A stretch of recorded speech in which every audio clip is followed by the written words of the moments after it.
Hey, what's good? Here we go at the Tip Your Bartender Please we're live with the Tip Your Bartender Please podcast at the Treehouse Hotel with the one, the only Zax, one half of Best Bay Area Food.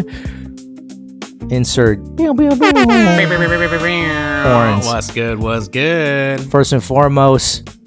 First and foremost, shout out Chip behind the scenes because he's helped us out tremendously producing this episode. None of this would be happening without you, let me tell you that.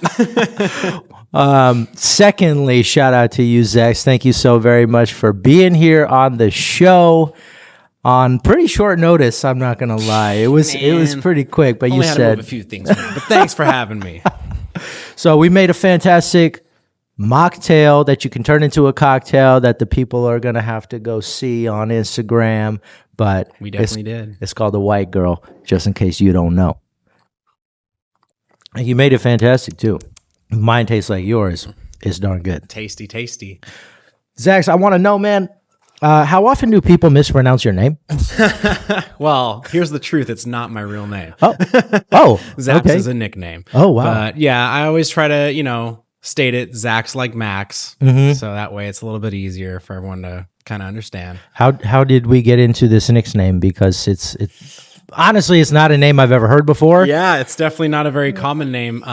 Back in, I would say, I think it was around middle school, around like 7th or 8th grade, I had one of my good friends just kind of like drop it on me. He was like, Zax. He kept like saying it over and over again. I'm like, okay, I'll just kind of run with it. Because I didn't really like my name. I grew up not really liking Zachary or Zach. Okay. So I was like, there's got to be a cooler way to say my name. Oh, man. Wow. So I thought, honestly, the first time I heard somebody say your name, I thought they were messing up until I found out, no, that's actually what you're called. So, Zax Attack.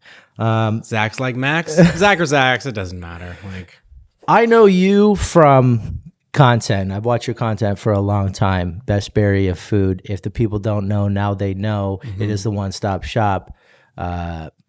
If they're interested in knowing where to go eat. Mm-hmm. But it's so much more than just you telling people where to go eat. It's sharing stories of places that you visit. Yeah. Let's just get straight from the beginning. How much time you got? I did a lot of deep diving on your Instagram, and the first thing that I noticed was that you started out as a photographer, which kind of correlates to videography in itself. Yeah. But walk me through photography and how you got into it and why it was important to you at any given time of your life. Yeah. I mean, I was, a high school graduate, kind of going through junior college, not really knowing what I wanted to do. I knew I wanted to do something creative, something photography wise. And I was freelancing a little bit here and there at 18 all the way up to 21. And I was kind of just burnt out on like the weddings, the real estate, the other kind of like avenues you can take with photography. Until I met somebody through DoorDash who was like hiring for menu photographers and training them like that. I had no experience shooting food at all. I love food. I was like, put 2 and 2 together. I mean, that sounds great. I can make money off of it. That sounds awesome. So, I shadowed him for a few shoots. He was kind of like the mentor. He ran the whole program for DoorDash's like photography whole segment of their own. This was right when the platform kind of came out and was like starting to implement photos on their menu. And so, he shadowed me and a few other people, or he brought in me and a few other people and mentored us and trained us and everything like that. And just started, I got sent out to a ton of different restaurants. So I had all this content too of just pictures of like beautiful shots of food. I'm like, I don't even know what to do with it. Whoa. And so I was like, I had files and files and files of all these places around the Bay Area, around where I lived. And I was like, all right, I'll just start up an Instagram and just start dumping these photos because I have nowhere to put them, nothing to do with them. It's like, I can't put them all on a website and just put them on Instagram. And so started Best Bay Area Food. The Bay Area Food was already taken. I wanted Bay Area Food. That was taken. So I just added best in front of it. Just like, all right, whatever, Best Bay Area Food. And started to run with it and just started to dump, photo after photo after photo. And the rest is kind of history. It just kind of snowballed from there. Yeah. I noticed that your first post that I saw from like a food perspective, December 21st, 2018. Dang. So we're all, I mean, what is that? Almost About 8 years? 8 years ago, yeah. That's insane. And then your first video wasn't until August 24th of 2023, which is a pretty significant amount of time from like just strictly photos to, hey, here's my first video. Where are we going? Firehouse Subs. Yeah, dude. Yeah. Shout out to Mustard was the agency that booked that one. And they book influencers to go out. I didn't consider myself an influencer at all. I was just someone who took menu photography and dumped it on this page. Yeah. And so they kind of hit me up and were like, are you interested in doing a reel for this restaurant? Blah, blah, blah. I'm like, I've never filmed a reel before. I don't use my phone to film anything. So I was like, I'll take a swing at it, whatever. And they kind of like sent me some reference videos of like what people do. And it was more like, foodie centered kind of. And I was like, damn, it's not really me. Like, I don't really I'm not really one to set up the camera and do the whole thing. Oh, this is great. Like that's just never really been me. And like, that's where I kind of have the identity crisis a little bit with the page sometimes, but I kind of embraced it because it's like, I make my own way of it. And that's just kind of how it went.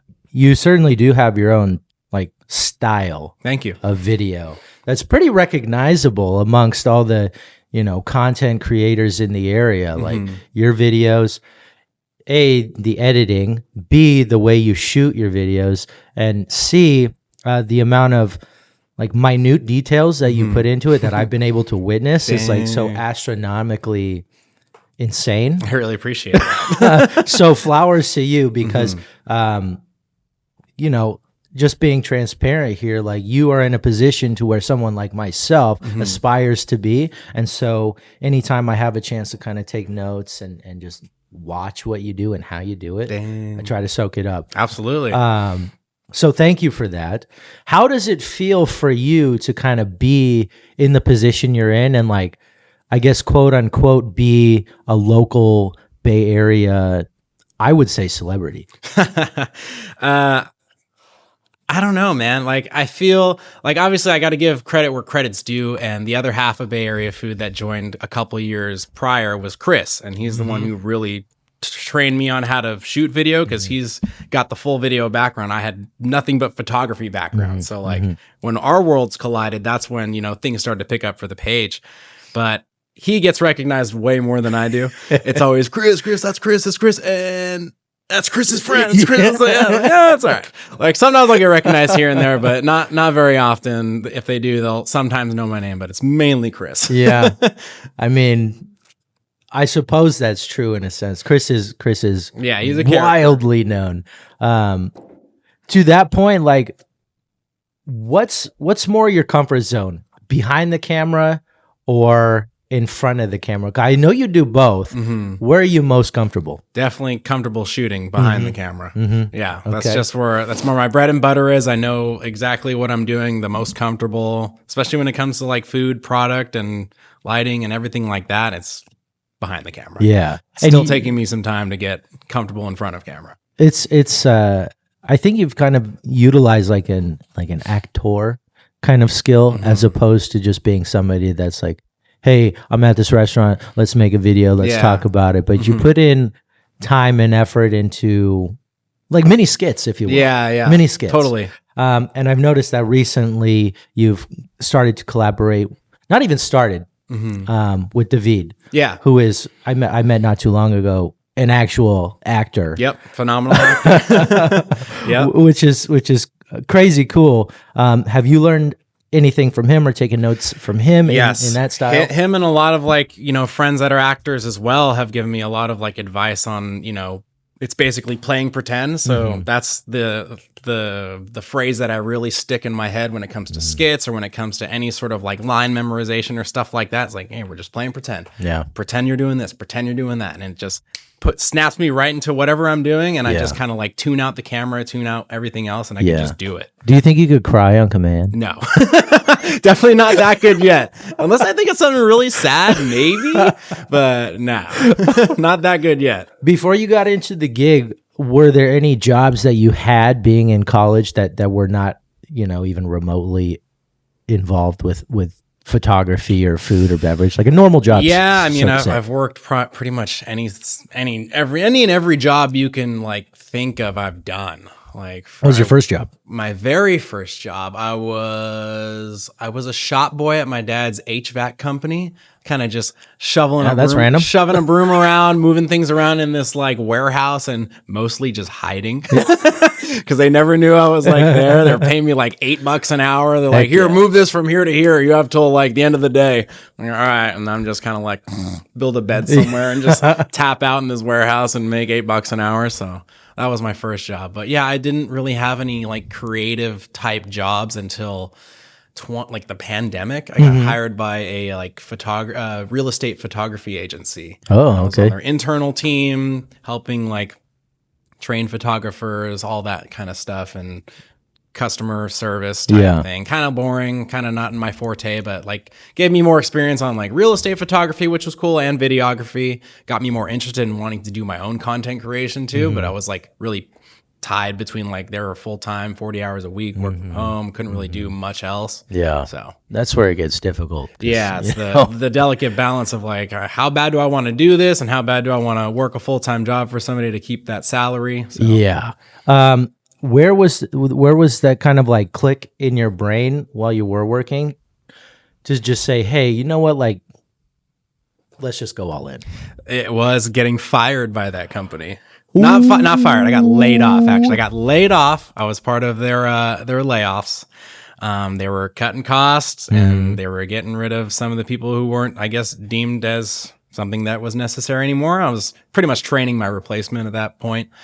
And it was somebody overseas for way cheaper. So I kind of felt it coming, saw the HR meeting come up, and I was like, oh, this is it. This is it. October 13th, 2023. It was like Friday the 13th too. I was like, I got fucking laid off on Friday the 13th. Can I swear? Yeah, please. I got fucking laid off on Friday the 13th. I was like, that is so unlucky, but something is telling me this is it. And I was like, you know, I was starting to do a lot more videos. I was linking up with Chris very early on at that point, and chasing the page and doing all these collaborations and one-offs here and there around the Bay. And I just kind of had to sit down and be like, this is it. And then this is the opportunity to like pursue it full time and do it full time and figure out a way to do it. Wow. And here we are. Yeah. So many years later, actually doing the damn thing. Yeah. So 3 years later of just busting my ass for sure. Whoever that company was, that company, we made it. We did. I am curious, and it just got brought to my attention. You used to make beats? I did, yeah. Did you have a name, like a DJ name? No, I just, you know, I like thought about it, but I just went with my name because, I mean, I was in and out of bands too. Like I was in a heavy touring band. You toured? Yeah, I toured with this like alternative rock band called Till I Fall from like 2013 to like 2018 or 19, right before the pandemic is when we kind of broke off. But yeah, playing guitar, singing, 4-piece slow quartet, alternative rock band. So. Quite literally a man of many talents. Yeah.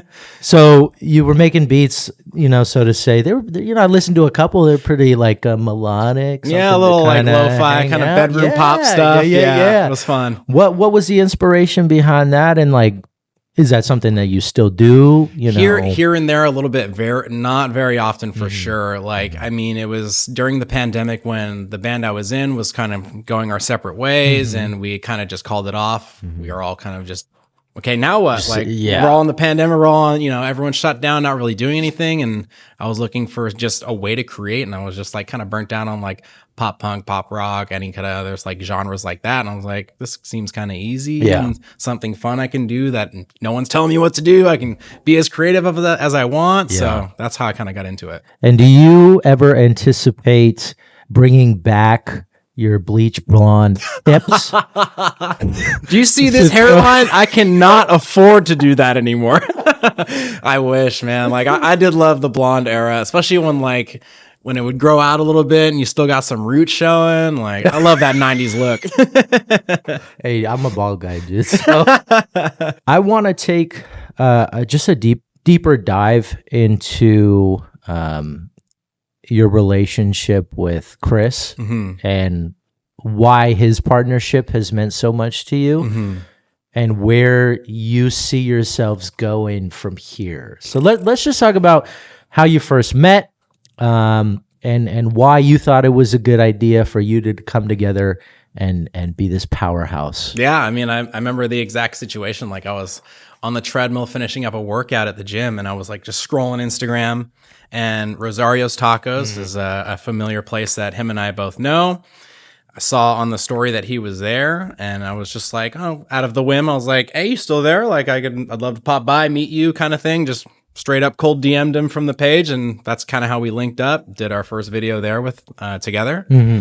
And yeah, that's pretty much that's it. Yeah, that's it. That's it. And that's it. Was he still doing his other thing at the time? So yeah, he was with San Jose Foods at the time, and we'll blur it out. We'll blur that out. Yeah, he was with them at the time, so I had, I wasn't any affiliation with them then, and met up with him, did the video, kind of went our separate ways, and then here and there we popped in and did some, food collaborations here and there, and that's when we kind of just our worlds collided there.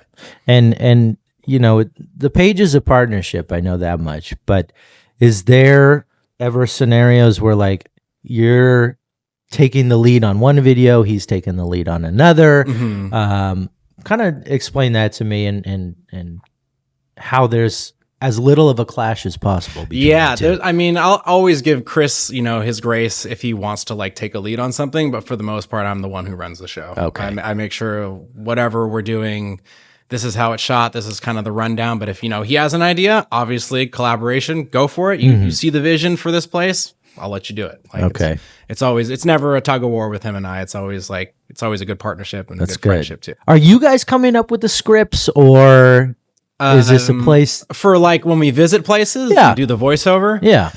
I mean, for me, that's always because I never really know what to say when it's like I'm on camera. So it's like they're like, talk about it. I'm like, it tastes fishy. It tastes I don't know. It just sometimes it comes off weird. So I'm like, I'm not really that like good at doing the on camera right off the top of the head type thing. So for me, I'm always just kind of filming for the afterwards. I'm thinking, okay, what's the voiceover going to be? That way I can kind of like type it out, talk it out, and see how it sounds and go layer by layer and scene by scene of like, okay, what can I say here? What can I say there?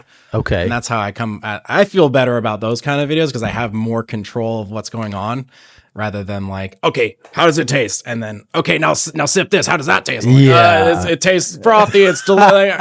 I don't know. I just kind of panic at those types of situations. Yeah. So it's a little bit easier for me. It is interesting you say that because I think both styles are very important in their own aspect. Yeah.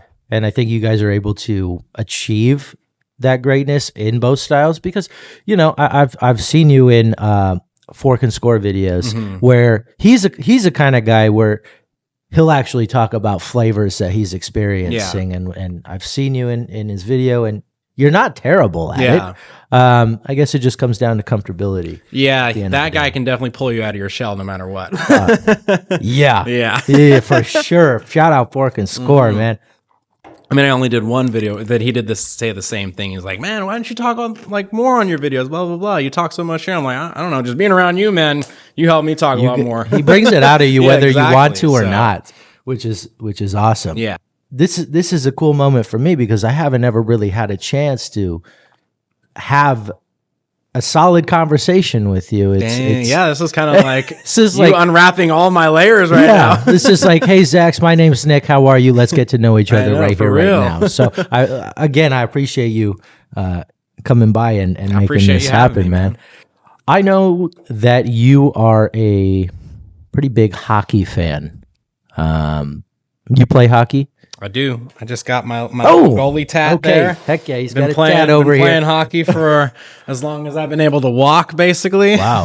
So you were never one of those people that like stopped rollerblading or stopped ice skating? I did stop for a while when I had moved to Oregon for a bit. That was when I was like 23 or 24 years old. And then coming back to the Bay, it took me a while to like buy the gear again and get back into the league. So I took about maybe 5-7 years off. Oh, but other than that, I've been constantly playing a game tonight. Oh, okay. So we're on a time crunch. Okay, I got it. So you can do both. You can ice skate and rollerblade. Ice skate and roller. Do you play both styles of hockey? I do. Oh, wow. Yes. What's more difficult? Roller is way more difficult. Why? So I'm a goalie. So I don't skate out. I'm not one that scores goals. I play goalie. Roller is a much faster game. There's no offsides. There's no icing. So it's kind of like street rules, face-offs here and there for frozen pucks and out of play and stuff. There's obviously penalties and everything, but like the dynamic of the game is way faster just because of no offsides and no icing. So you can kind of like have people hang around certain parts of the rink and you can just feed them a pass and then they have a one-on-one against you. So it's kind of like street rules. It's fun. It's still kind of the game, but like as I got older, ice is really the game because it's slower tempo. There's offsides. Like you have to enter the zone like with the puck first. It's like actual rules. The actual rules. So yeah, like, rollers kind of just, fuck around, have fun, beer league. Let's, every game's like 10-6. Oh, wow. Okay. So it's hard to get a shutout in roller, but ice is a lot easier. But yeah, I enjoy both, but roller is definitely more difficult. What made you choose goalie, or did goalie choose you?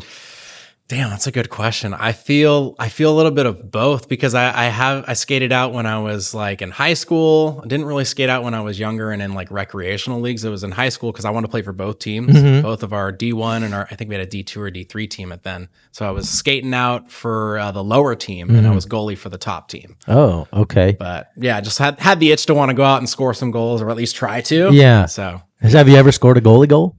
Not a goalie goal. I've always wanted to score a goalie goal, but no, there have been many chances, but I've never been able to land one yet. Oh man. What's a sport that you wish you paid attention to more other than hockey? I think basketball. I've always loved to play, always loved to watch, but I really didn't get into it until like the last 5 years, 7 years, kind of when the Warriors were, obviously I wasn't a part of the bandwagon, but yeah, I was definitely part of the bandwagon. Once they got hot, I was like, damn, we got a good team. We got them. Like, it was cool to jump in like when they were hot and everything was like good and they were making the playoffs. But that was one sport I wish I paid attention to when I was younger as much as I did hockey and football. Yeah. Let's talk about the Sharks since we are, in San Jose. San Jose Sharks, man, like I think we're getting pretty good. We're getting there. And the reason I say this, so I went at the beginning of this last season to a game and there was like nobody in the stands. Yeah. And it kind of tripped me out because when I was a kid, I remember going when they were like in their really good years, Joe Thornton and Pavelski, and I think that's about the only two players I could tell you right now. But I just remember the energy of the Shark Tank. And when I went earlier this season, it was not there. Definitely not. Okay, let's 180 that. You got Macklin Celebrini, you got Will Smith. Who else we got, Zax? Please tell me. Eklund.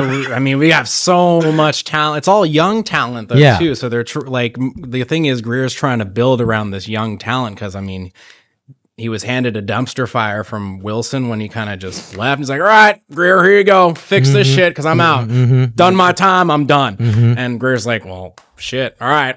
So he has to, he has to put the fire out and actually create something out of nothing.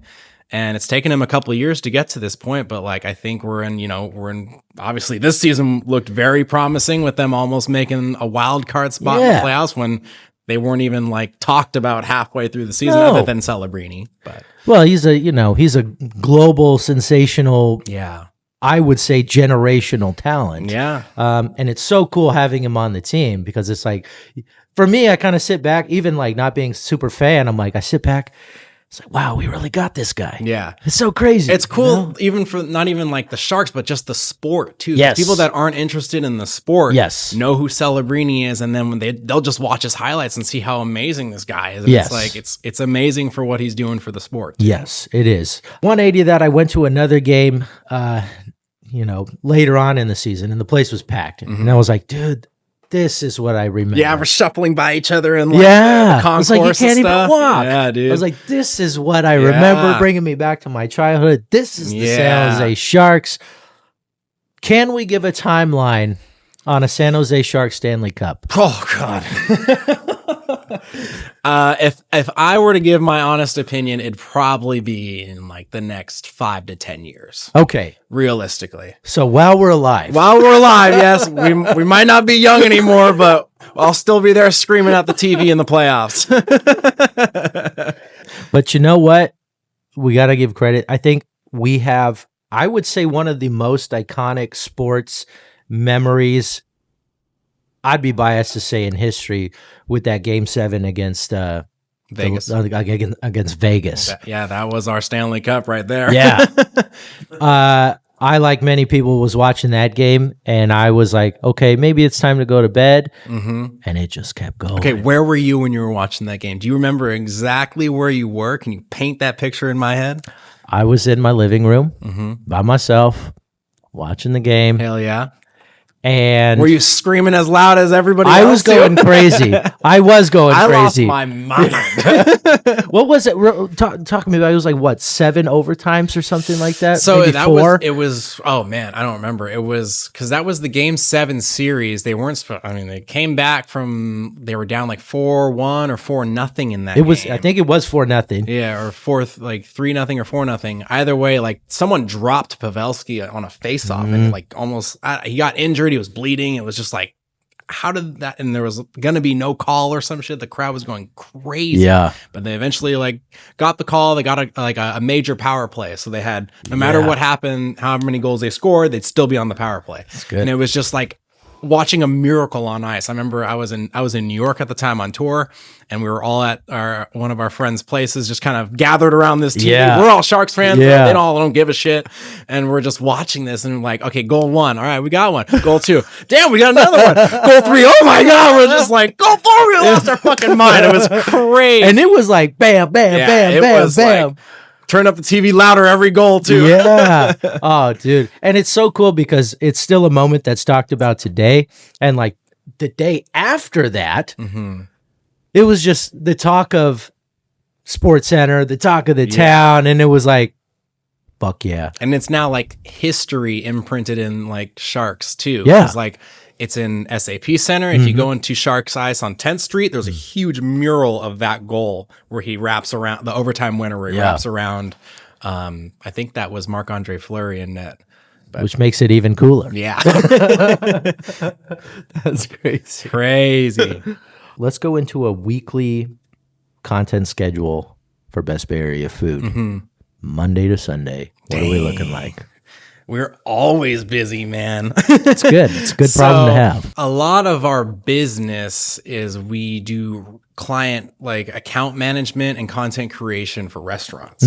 So that's the bulk majority of our time is running around shooting content and posting the media for restaurants that we have on a retainer basis.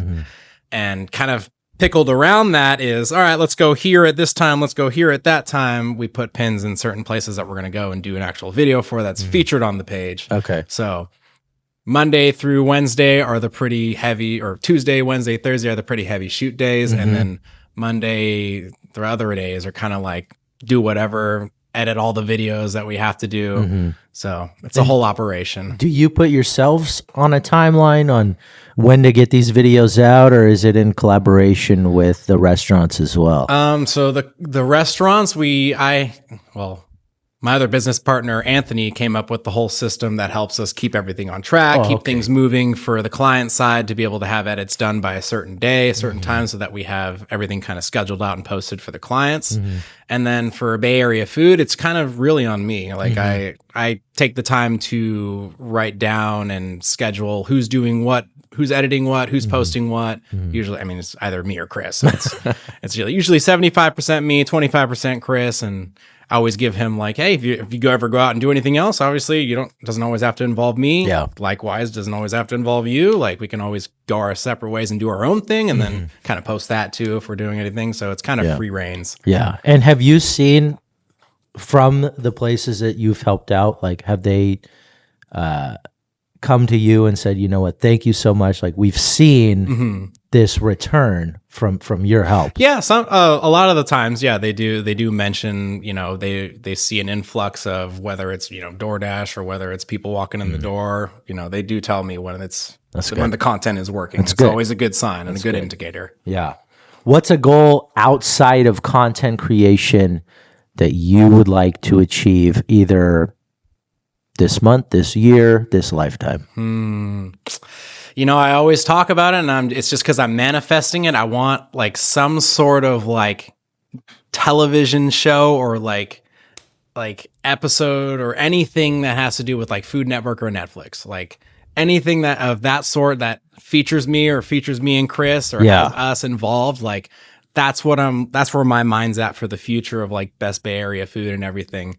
Is I'd love to do like, you know how like Triple D does. He goes to like 3 spots, reviews them, tastes it, talks to the chef. It's kind of like, you know, the storyline I try to also replicate in our own way on Best Bay Area Food. Sometimes we feature the owner and, you know, chat with them, that type of stuff. So I'd love to be able to like turn this into a full scale production to where Chris and I just show up. Where are we?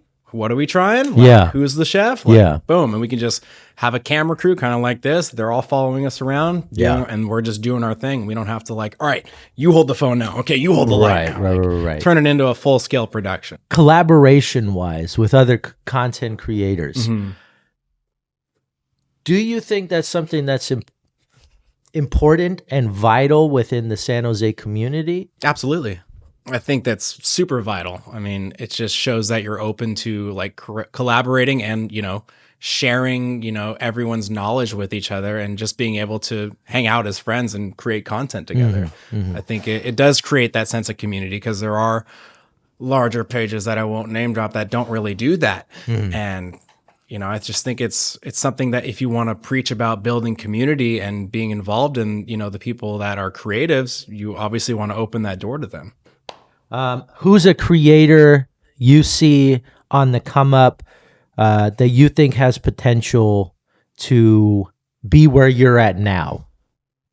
His name is Sebastian, and he is a 17-year-old high school student, and he is working his ass off trying to become a full-time content creator. That's good. And what's his style? What does he do? I believe he does food and real estate right now. Oh, so he's kind of in like the same realm I was in. Yeah. You know, I try to hit him up here and there to come out to shoots and kind of just mentor him as well, because I kind of see the same thing that when I was mentored by the person from DoorDash, I see the same thing with him. Like if I pass the knowledge onto this kid, like you never know what could happen. Yeah. And it could shape his whole future for something creative. And you want to be able to inspire those people and let them know that there is a future in what you're doing and what they're pursuing too. That's good. That's important. I'm glad that you're doing that. We're going to spit fire some questions just to end this. Speed run. Just to end this. Here we go. Are you allergic to any foods? Nope. What's your go-to karaoke song? Go-to karaoke song? Oh, man. It's probably Morgan Wallen because that's the easiest one I can remember. What song? What's that? The popular one that he always fucking does. One Thing at a Time. Okay. You spend one night in jail. You have no phone. Who are you calling first? I have no phone? You have no phone. But who am I calling? Okay, you don't have your phone. You don't have your phone. You're in jail. You're in jail. Who are you calling? I gotta call my mom. She's the only one who's gonna bail me out. Do you know her number by heart? I do. Ooh, okay, that's the important part. Because anyone else, I don't remember their number at all. Yes. That's the only one I remember. How do you like your eggs? Sunny side up, baby. What's a phobia of yours? Arachnophobia. Cannot stand spiders. Didn't see that one coming, honestly. Are we going DC or Marvel? Marvel. Oh, okay. Best wings in San Jose, go. Smoke Eaters. Damn. Easy. On a scale of 1 to 10, how important is San Jose culture? It's a 10. I mean, obviously, it's very important. All right, let's see. I think that's about it. That's all I got. Speed run. Yeah, that was a speed run for sure. Any questions you got for me? How did you get started doing this? Oh, dude. I woke up one day and I said, I want to start a podcast. And you're like, fuck it, I'm going to do it. And I did it. Nice. But then I started learning how much work goes into a podcast. I saw you and Chris and Derek and Fork and Score and Brandon in the Bay and all these different people doing short form content. I saw you guys doing food content. I said, I'm a bartender. I don't see anybody doing beverage content. So that's what I started doing. Then I stopped drinking. I said, I gotta join these guys in the food business. Hell yeah. No, I saw what you guys were doing. I wanted to be a part of something. I wanted to entertain. I said, if they can do it, why can't I? Absolutely. Here we are. You can do anything in this world, man. Here we are. So I appreciate you being here, talking to me. It's a pleasure getting to know you. Nothing but the brightest for Best Bay Area Food. For Zax. Thank you. Thank you, Chip. You're a rock Thanks, star. Chip. You're a rock star. As usual, ladies and gentlemen, have fun. Be safe. Cheers. Enjoy. And always remember to tip your bartender. Yeah. With just the tip. Hey, there we go.